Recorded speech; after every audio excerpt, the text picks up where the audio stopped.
I think you probably noticed the cabinet room is getting more and more beautiful. You can see the flags behind us of the different forces and the American flag and various others. It's, I think, quite spectacular. It's never looked this good. The room is framed as a symbol of triumph, flags standing tall behind the president as he declares that the past 12 months represent not just another year in office, but a historic milestone he insists has reshaped the direction of the country. From the opening moments of the meeting, the administration's first year is presented as a defining success, one that, in the president's telling, outpaces every modern comparison. He argues that in just 1 year, his government has delivered sweeping gains across the economy, national security, and the basic machinery of governance, all while navigating fierce political resistance. The emphasis is not on modest progress or incremental change, but on scale and speed. According to the president, policies introduced early in the term produced immediate results, restoring confidence at home and abroad and reversing what he describes as years of stagnation. This framing sets the tone for everything that follows, a narrative built around urgency, disruption, and an insistence that the administration's approach is fundamentally different from its predecessors. As he recounts the first year, the president repeatedly returns to the idea that the country is back, stronger and more assertive, and that this revival is the direct result of decisions made despite opposition, skepticism, and what he portrays as entrenched resistance in Washington. Central to that story is the economy, which the president portrays as thriving even under extraordinary political strain. He repeatedly highlights strong GDP growth, pointing to it as evidence that his policies unlocked productivity and investment that had been held back for years. What makes this claim more striking, in his view, is that it occurred during a period marked by a government shutdown, which he squarely blames on Democrats. Rather than slowing momentum, he argues, the shutdown exposed the resilience of the economy and the confidence of businesses and consumers alike. The administration frames this period as proof that economic fundamentals were so strong they could withstand political turmoil. The president credits deregulation, tax policy changes, and a more aggressive stance on trade for creating an environment where companies felt secure expanding operations. He also emphasizes job creation, arguing that wages rose alongside employment and that working Americans felt tangible benefits in their daily lives.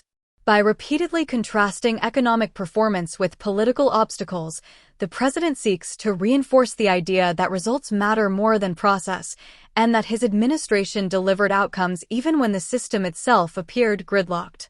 The stock market and investment boom are presented as the clearest, most visible confirmation of that confidence. The president points to the S&P 500 reaching 7,000 and to dozens of record highs as milestones that signal renewed faith in the U.S. economy.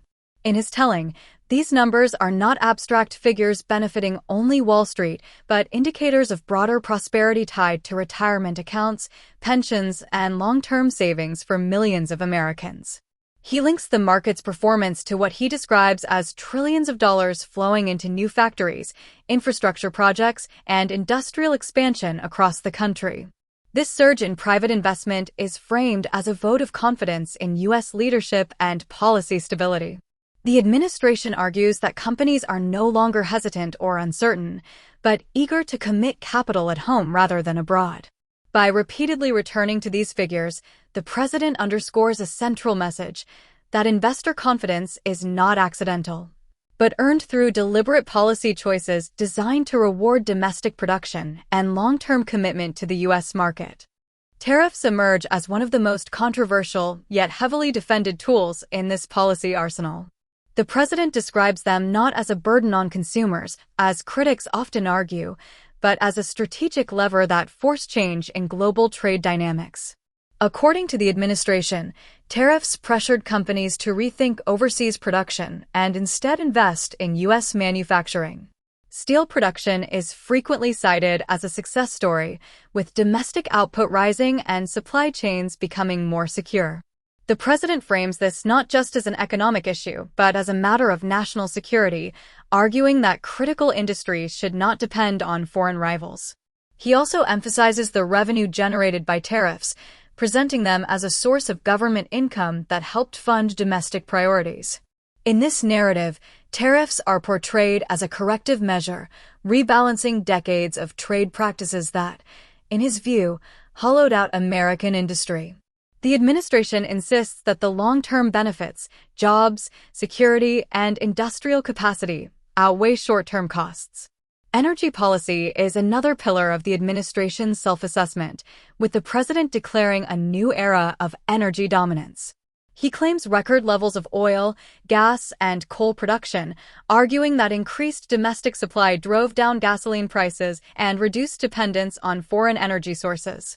Lower fuel costs are presented as a ripple effect that eased pressure across the economy, contributing to declines in grocery prices, rent, airfares, and other essentials.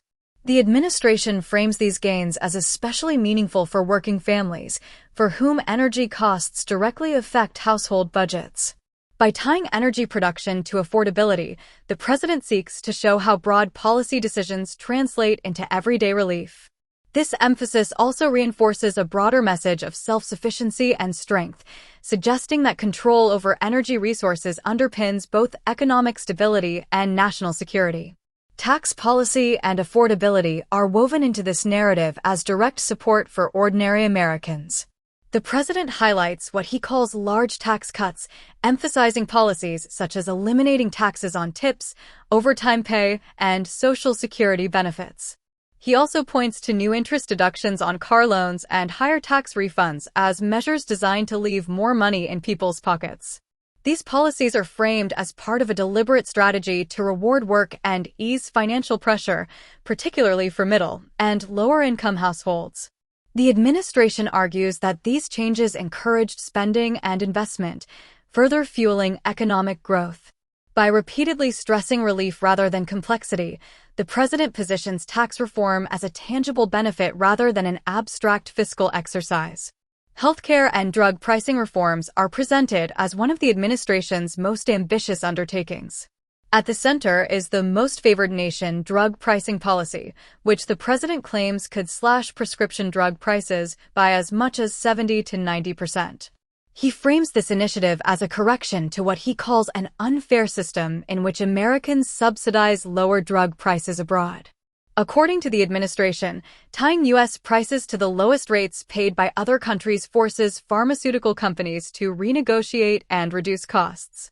The president argues that this approach directly addresses a long-standing source of public frustration and financial hardship, particularly for seniors and those with chronic conditions. By portraying drug pricing reform as both economically rational and morally necessary, the administration positions itself as taking on powerful interests on behalf of ordinary citizens.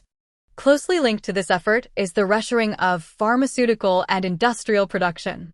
The president claims that drug companies and manufacturers are building new plants in the United States to avoid tariffs and secure access to the domestic market. This trend is framed as strengthening supply chains and reducing reliance on foreign producers, especially China. The administration emphasizes lessons learned from past disruptions, arguing that domestic capacity is essential for resilience in times of crisis. By highlighting new construction and job creation, the president reinforces the idea that trade and industrial policy are working together to rebuild critical sectors. On the world stage, the administration advances a message of peace through strength. The president cites the recovery of hostages in the Middle East and claims progress toward disarmament and diplomatic breakthroughs. He points to momentum in talks related to the Russia-Ukraine conflict, including temporary ceasefire agreements during periods of extreme weather, as evidence that firm leadership can open doors to negotiation. While critics question the durability of such agreements, the administration presents them as steps toward stability and reduced human suffering. This foreign policy narrative emphasizes leverage, deterrence, and the belief that assertiveness creates space for diplomacy. Finally, housing, interest rates, and middle-class wealth are framed as areas of renewed opportunity. The president points to lower mortgage rates and rising home sales as signs of a healthier housing market. He highlights measures aimed at protecting buyers from institutional investors and promoting opportunity zones as tools to expand homeownership without undermining existing property values. In this telling, housing policy balances growth with stability, supporting both new buyers and long-time owners. The administration argues that rising home equity strengthens middle-class wealth and reinforces economic confidence. Taken together, the president's account of the first year in office is a sweeping narrative of revival, confrontation, and ambition. It emphasizes decisive action, measurable outcomes, and a belief that bold policy choices can rapidly reshape economic and political realities. Whether one accepts or challenges these claims, the administration's message is clear. It sees the past year as a foundation for even more dramatic change ahead, and as proof that its approach delivers results where others failed. If you want to keep up with how these policies unfold and what comes next, make sure to hit the subscribe button for more future updates.